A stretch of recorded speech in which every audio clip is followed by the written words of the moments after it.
الله الرحمن الرحيم.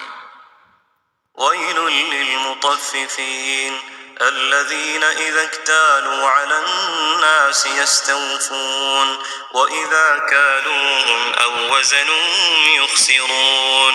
ألا يظن أولئك أنهم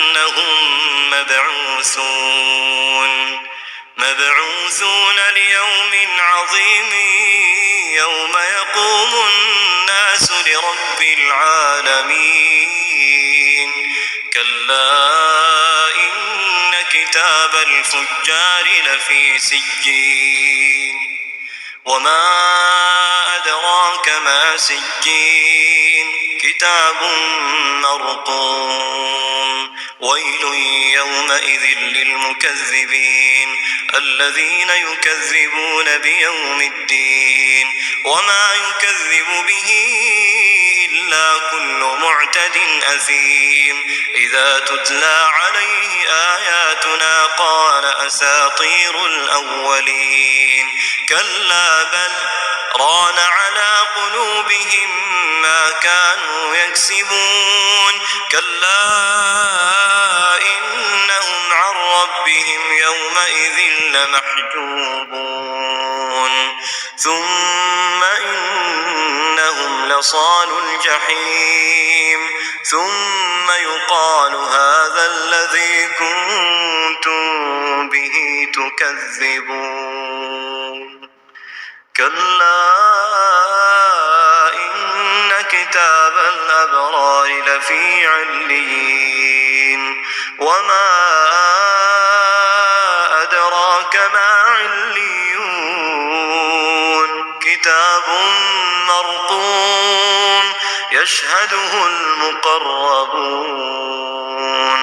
إن الأبرار لفي نعيم على الأرائك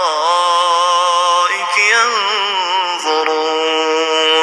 تعرف في وجوههم نضرة النعيم يسقون من رحيق مختوم ختامه مسك وفي ذلك فليتنافس المتنافسون ومزاجه من تسنيم عينا يشرب بها المقربون إن الذين أجرموا كانوا من الذين آمنوا يضحكون وإذا مروا بهم يتغامزون وإذا انقلبوا إلى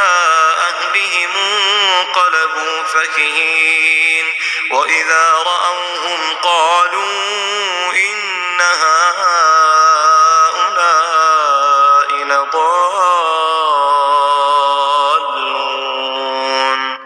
وما أرسلوا عليهم حافظين فاليوم الذين آمنوا من الكفار يضحكون على الأرائك ينظرون هل ثوب الكفار ما كانوا يفعلون